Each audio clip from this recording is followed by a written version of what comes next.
लगभग आधी रात का समय था। एक नवयुवक अपने हाथ में एक बैग पकड़े हुए शायद अपने घर की ओर बढ़ रहा था, लेकिन उसके चेहरे पर एक अजीब सा डर था। वो अपने कदमों को तेज तेज बढ़ा रहा था, लेकिन जैसे ही वो गांव के कुएं के पास पहुंचा, उसका पूरा शरीर पसीने से भीग गया। वो वहां से मानो पलक झपकते ही गायब हो जाना चाहता हो। आलतू चल आलतू, आई बला को टाल दू। हे प्रभु रक्षा करना, यहाँ से सही सलामत चले जाऊं।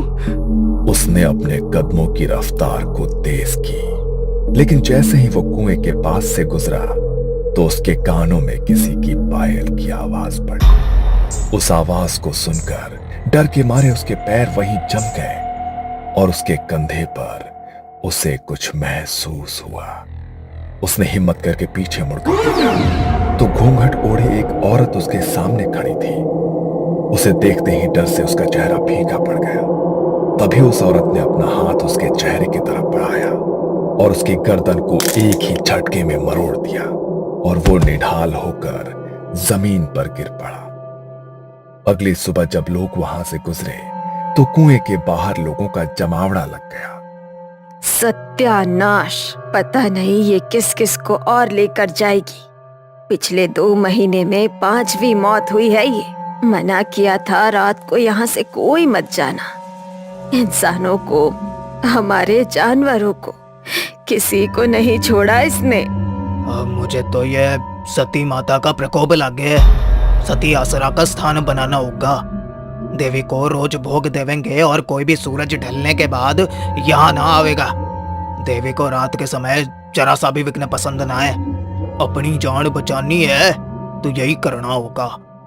माना जाता है कि गांव के कुएं और नदी पर सती आसरा का स्थान होता है, जिन्हें देवी का रूप माना जाता है। गांव में होने वाले इन हादसों की वजह से गांव वालों ने कुएं पर सती आसरा का एक छोटा सा मंदिर बनाया, जिसके भीतर कोई मूर्ति नहीं थी। बस गांव के लोग वहां देवी को भोग लगा सके, इसलिए वो मंदिर बनाया गया ताकि देवी का क्रोध शांत हो सके। लेकिन उसके बाद भी गांव में होने वाले वो हादसे नहीं रुके। तभी एक रात काले कपड़े पहने एक लड़की, जिसने अपने चेहरे को काली शॉल से ढका हुआ था, अपने हाथ में एक काले रंग की पोटली लिए हुए सती आसरा के डर से अब रात को कोई भी कुएं के पास नहीं भटकता था। इसलिए गहरी काली अंधेरी रात में वो अकेली कुएं के पास अपना आसन लगाकर बैठी और कुएं पर थोड़ी हल्दी कुमकुम और अपनी उंगली से काट कर रक्त का चढ़ावा किया और तेल का एक दीपक भी जलाया। तुम्हारा बदला पूरा हो गया है, तुम अब शांत हो जाओ। गांव वालों को मत मारो, जिनको मारना था उन्हें तुम मार चुकी हो। गांव में हो रहे इन हादसों को 3 महीने बीत चुके थे और आज से 3 महीने पहले एक रात काले कपड़ों में अपना चेहरा ढकी हुई एक स्त्री रात के 2:30 बजे कुएं के पास एक यज्ञ कुंड जलाए बैठी थी। यज्ञ कुंड के पास एक मुर्गा, जिसके हाथ पैर और चोंच को रस्सियों से बांधा गया था।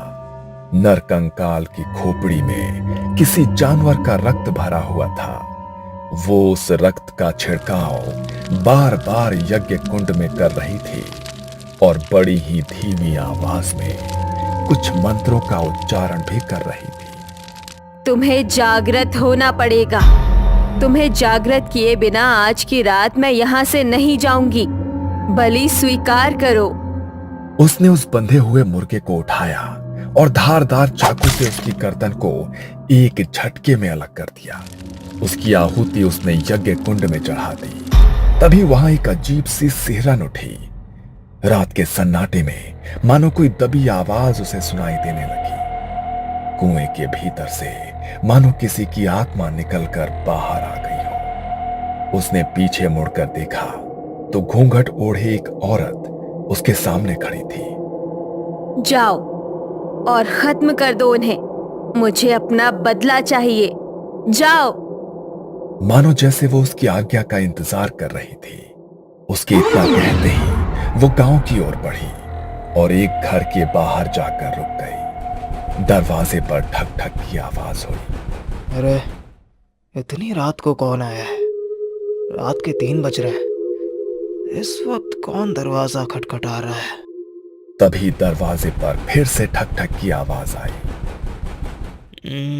पता नहीं कौन आया है, देखना ही पड़ेगा।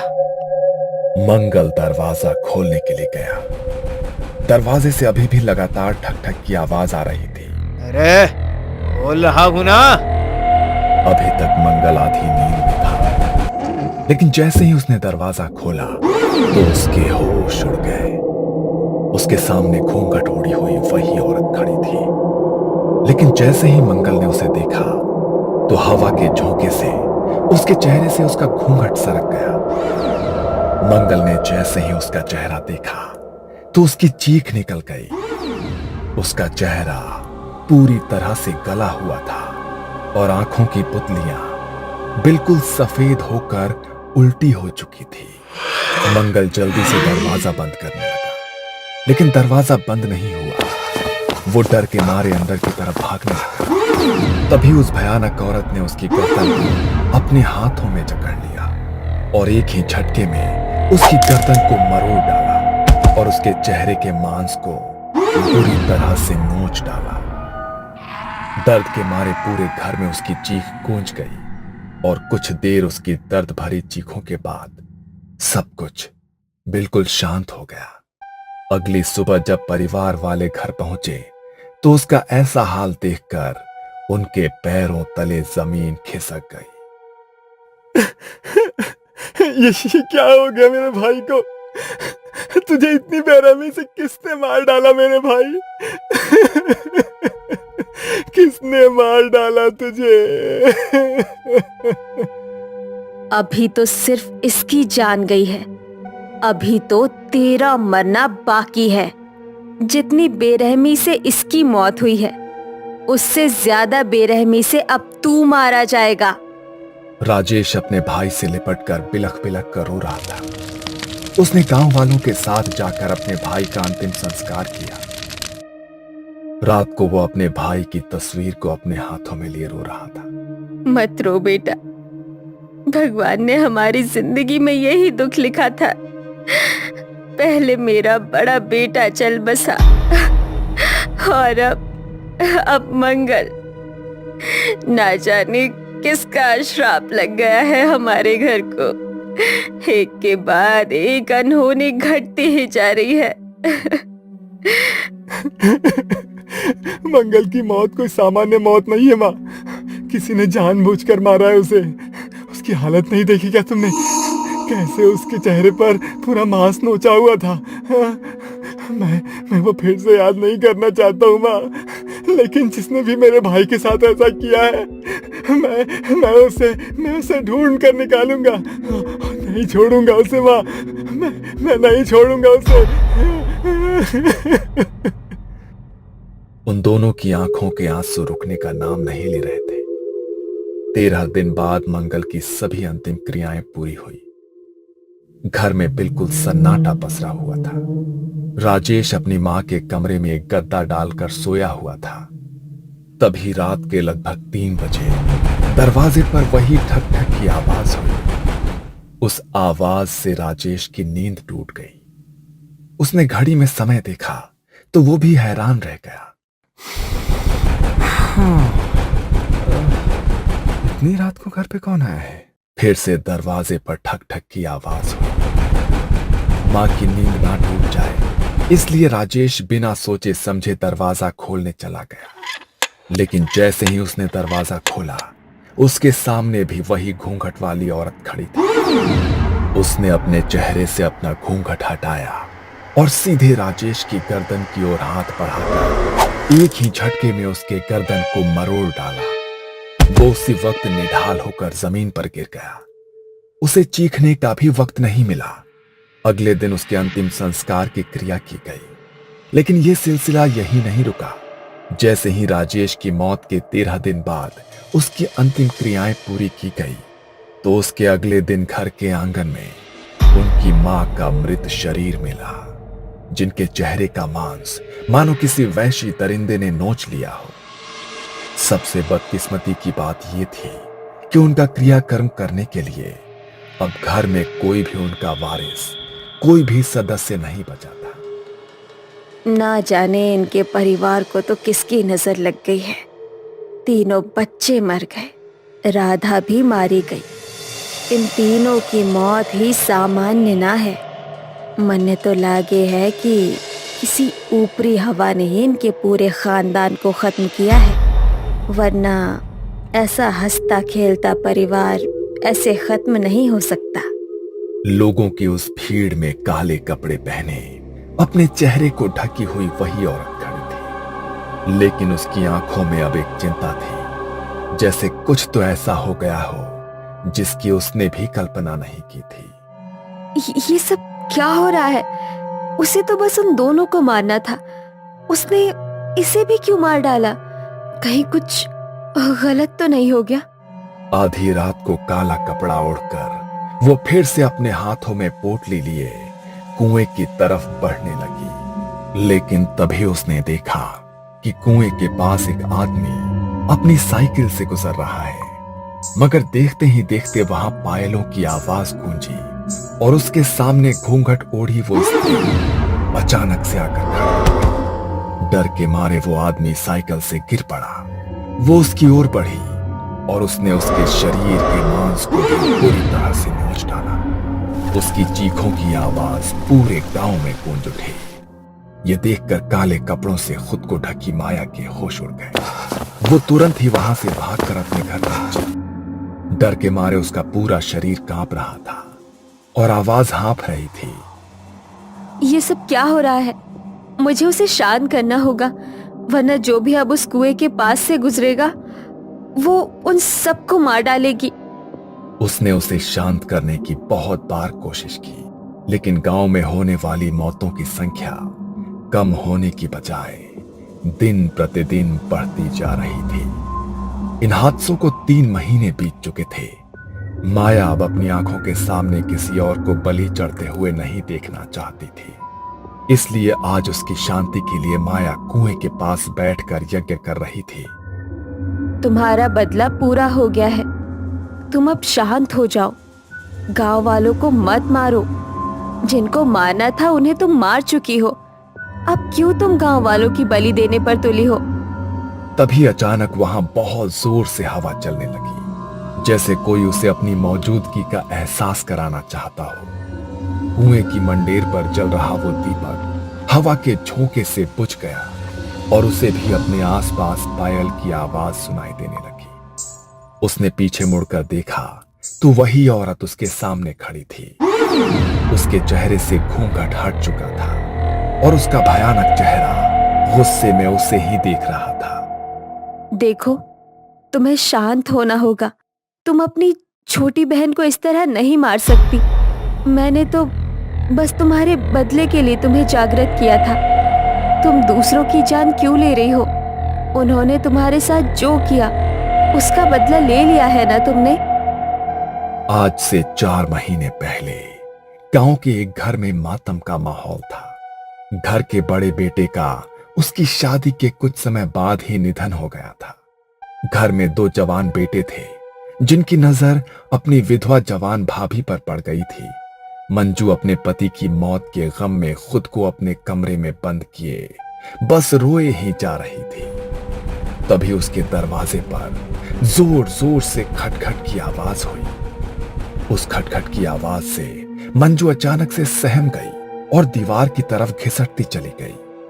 उसने दरवाजा नहीं खोला। तभी अचानक 2 लोग दरवाजा तोड़कर अंदर आ गए। इतनी देर से हम लोग दरवाजा खटखटा रहे हैं, तुझे समझ में नहीं आ रहा है? हैं? तुझे क्या लगा था कि तू दरवाजा नहीं खोलेगी तो हम अंदर नहीं आ पाएंगे? हैं? देखो, ऐसा मत करो। मैं तुम्हारी भाभी हूँ। भाभी माँ के समान होती है। कुछ तो सोचो। चुप, बिल्कुल चुप। तो इस घर की बहू है। अब हमारा भाई तो मारा गया, अब तुम्हारे ऊपर हमारा भी तो कुछ हक हुआ ना। अब अपने ये आंसू बंद करो। वो दोनों किसी शैतान की तरह हंसते हुए मंजू की तरफ बढ़ने लगे। मंजू इस तरह अपनी इज्जत को अपने हाथों बर्बाद होते नहीं देख सकती थी। उसने उन्हें धक्का मारा और बाहर की तरफ भागी। वो दोनों भी उसके पीछे पीछे भागे। उनसे अपना पीछा छुड़ाने के लिए वो गांव के कुएं की तरफ दौड़े और उनसे अपना रक्षण करने के लिए कुएं के अंदर कूद गई। अब क्या करें? ये तो कुएं में कूद गई भाई। अरे अब कूद गई तो कूद गई, जल्दी निकल यहाँ से, वरना अगर किसी ने देख लिया ना तो इसके मरने का इल्जाम हमारे ऊपर ही लग जाएगा। मैं अच्छी तरह जानती हूँ कि क्यों मरी है मेरी बहन और कौन है उसकी मौत का जिम्मेदार। तेरी मौत का बदला तो मैं लेकर रहूंगी मेरी बहन। माया अब अपनी बहन की आत्मा को जागृत करके उसकी मौत का बदला तो ले चुकी थी, लेकिन उसने अपनी बहन की आत्मा को जिन तांत्रिक विधियों के जरिए जागृत किया था उसे शांत कर पाना अब उसके लिए नामुमकिन हो गया था। वो अपने कमरे में घबराई हुई बैठी थी। तभी रात के लगभग 1:30 बजे किसी ने उसका दरवाजा खटखटाया। इतनी रात के कौन आया है? माया ने जाकर दरवाजा खोला तो घूंघट के अंदर वो आत्मा अब उसके सामने खड़ी। उसे देखकर माया के रोंगटे खड़े हो गए। तुम नहीं नहीं, देखो तुम मुझे नहीं मार सकती। मैंने तो तुम्हें इसलिए जागृत किया था ताकि तुम अपनी मौत का बदला ले सको। होश में आओ। मृत्यु के बाद आत्मा किसी की सगी नहीं होती। माया ने उसे जागृत तो कर दिया, लेकिन अंत में वो खुद भी उसकी मौत का कारण बन गई। उसने अपने हाथ माया की गर्दन की तरफ बढ़ाए और एक ही झटके में उसके गर्दन को भी मरोड़ डाला और माया की कुछ आखिरी चीखों के बाद सब कुछ बिल्कुल शांत हो गया। कहा जाता है कि गांव के लोगों ने डर के मारे पूरे गांव को खाली कर दिया और दूसरी जगह स्थानांतरित हो गए, लेकिन लाल घूंघट में वो आत्मा आज भी उस गांव में भटकती रहती है और जो भी उसके सामने आता है उसे वो मौत के घाट उतार देती है।